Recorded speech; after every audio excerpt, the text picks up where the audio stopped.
안녕하십니까. 박훈탁TV입니다. 미국과 러시아가 분쟁에 말려들고 있습니다. 방송 전에 한 말씀 드리겠습니다. 여러분들 잘 아시다시피 제 방송에는 광고 잘 들어오지 않습니다. 들어와도 며칠 후에 들어오거나 단가가 낮은 광고만 들어옵니다. 여기 후원 계좌 있습니다. 자율 구독료 부탁드립니다. 구독, 좋아요, 알람 설정 부탁드립니다. 미군 병력이 비공식적으로 이스라엘에서 작전을 하고 있으나 이스라엘 지상군이 가자 지구에 진입할 확률이 계속 줄어들고 있습니다. 네탄야후가 지상군 투입을 지연시키고 있습니다. 전 세계에서 이스라엘을 규탄하고 팔레스타인을 지지하는 여론이 형성되고 있습니다. 미국이 헤즈볼라와 시리아 그리고 이들의 배후에 있는 이란과 전쟁을 시작하게 될 것으로 보입니다. 이란의 궁극적인 목표는 시리아에서 미국을 쫓아내는 것으로 보입니다.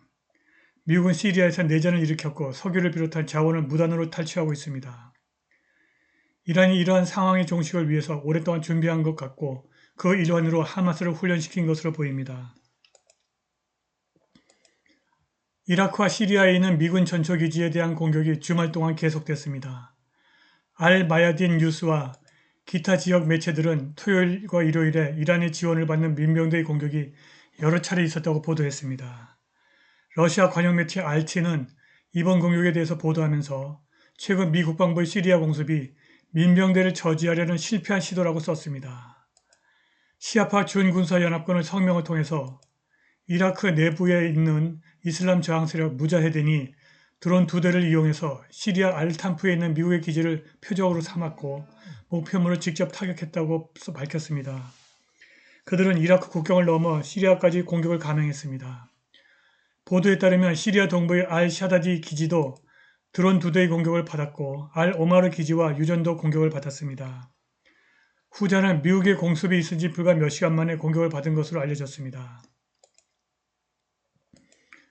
알-마야딘은 앞서 이라크 헤즈볼라 여단의 성명을 인용해서 헤즈볼라 여단이 수년간 지속될 적과의 소모전에 기꺼이 싸울 용의가 있다고 말했습니다.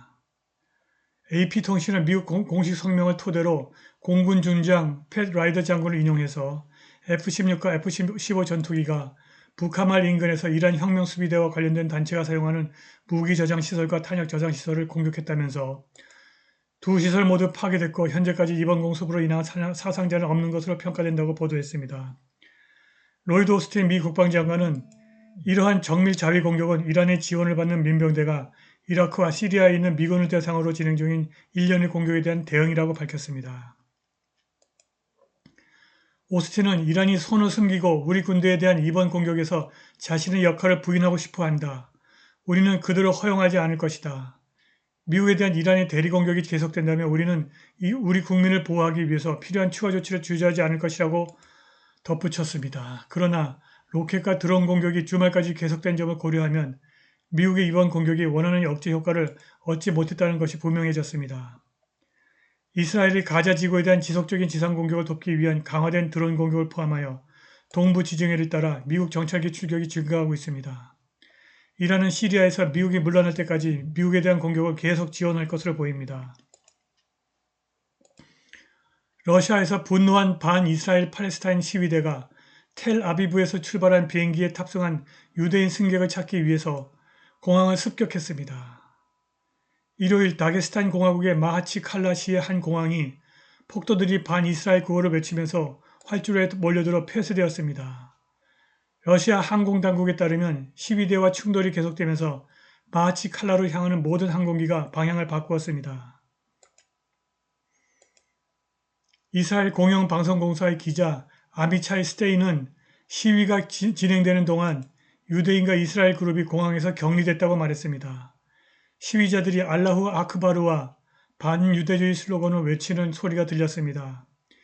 이스라엘 유대인들로 가득 찬 비행기가 착륙할 것이라는 소문이 퍼지면서 무슬림 폭도들은 공항을 급습했고 그곳에서 그들은 장벽을 뚫고 유대인을 찾기 위해서 활주로를 습격하기도 했습니다. 주로 다게스탄에 거주하는 팔레스타인인으로 구성된 폭도들이 터미널을 습격했는데 경찰이나 보안 요원은 보이지 않았다고 합니다.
Один рабочий день промышленного человека по кайфу проводит.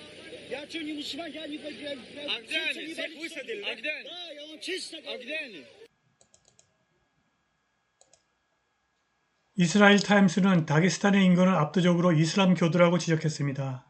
채널 12에 따르면 군중의 대부분은 팔레스타인 국외 거주자들로 이루어진 것으로 보입니다.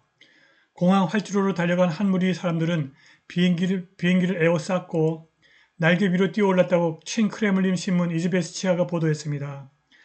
파이낸셜 타임스의 모스크바 특파원 맥스 세더는 한 영상에 대해서 이렇게 썼습니다. 러시아 보안군이 그렇게 오랫동안 방관하고 있는 모습은 놀랍습니다. 뒤늦게 상황을 통제하고 질서를 회복하려는 군과 경찰의 노력으로 다게스탄 공항이 일시적으로 폐쇄됐습니다. 일부 관찰자들은 보안군이 본질적으로 눈을 감아 충격적인 장면이 발생하도록 허용했다고 추측하고 있습니다.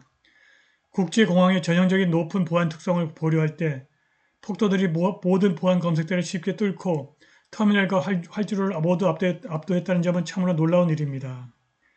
미국과 러시아 모두 분쟁에 말려들고 있는 것 같습니다. 신약 성경 요한 묵시록의 예언이 현실이 되고 있는 것 같습니다.